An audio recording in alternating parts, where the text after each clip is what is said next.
ሰላም እንዴት ናችሁ? ዛሬ ከጓደኛዬ ጋር ለመዝናናት ወደ ሴንቸሪ ሞል ኢንተርቴንመንት ሴንተር ጎራ ብለናል።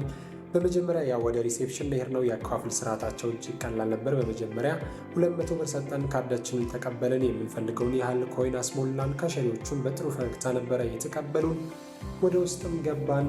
በውስጡም ከህፃናት ጀምሮ እስከ ወጣቶች ድረስ ሁሉንም ያማከለ የመዝናኛ ጌሞች አሉት። እኛም አዳዲስ የገቡትን ጌሞች ለማየት በዚሁ ተገኝተናል።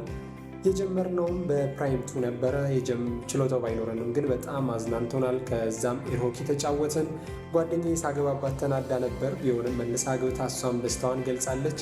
ከዛም ባስኬትቦል ልንጫወት ሄድን። በካርዳችን አስጀመርን። በዚህም ጓደኛዬ ነበረች ስትመራ የነበረው። ስኮሯ 600 አልፎ ነበር። ከሰረቅ እያረኩ ሳያት ነበር። የእሷን ሳይ የኔ ደቂቃ አለቀ። ብቻ ደስ ብሎን ነበረ። የጓደኛዬ ደስታ ይጋባ ነበር።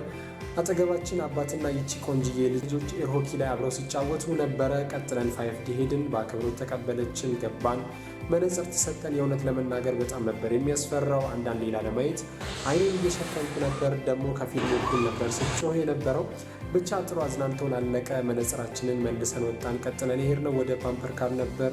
ስንገጫጭን የጨረስነው ማለት ትችላላችሁ፣ ግን በጣም አዝናኝ ነበር። ቀጥለን የ2025 ሞዴል የሆነውን በሀገራችንም ከሴንቸሪ ሞል ውጭ ሊገኝ የማይችለውን ወደ ስፔስ ራይድ ነበር የሄድነው። በጣም ያስፈራ ነበር። ጓደኛዬ ጩኸቷ ከፊልሙ እኩል ነበር ሲሰማው የነበረው። እውነትም ስፔስ ራይድ ነው ያስባል። ምክንያቱም የእውነት እዛው እንደገባን ነበር የሚሰማን።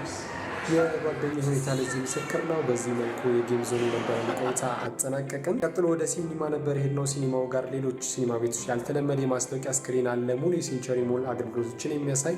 እኛም እሱን አይተን አደነቅን። በሲኒማው የቦክስ ኦፊስ ደረጃን ሰንጠረዥ ላይ ያሉ ፊልሞችን አየን፣ የምንፈልገውን መረጥን። ከዛም ወደ ሪሴፕሽን ሄድን። ፈገግታዋ እጅግ ደስ ይል ነበር። ትኬታችንን ቆረጥን። ከዛም ፖፕኮርናችንና ለስላሳችንን ወሰድን። ያው እኛ የመረጥነው ፖፕኮርን ስዊትና ኖርማል ነበር፣ ነገር ግን በቸኮሌት በካራሜልና በሚክስድ አይነት አላቸው። ከዛም ትኬታችንን ሰጠን። ቀደም ብለን ስለነበረ ወደ ሲኒማው የገባ ነው። የሲኒማ ውበትና የስክሪኑን ትልቅነት፣ የሳውንድ ሲስተሙን አያየን፣ አደነቅን። እየተጨዋወትንም ጠበቅናቸው። በጣም ቆንጆ ጊዜ በሴንቸሪ ሞል አሳለፍን። እናንተም መጥታችሁ እንድትዝናኑ ጋበዝናችሁ ባይ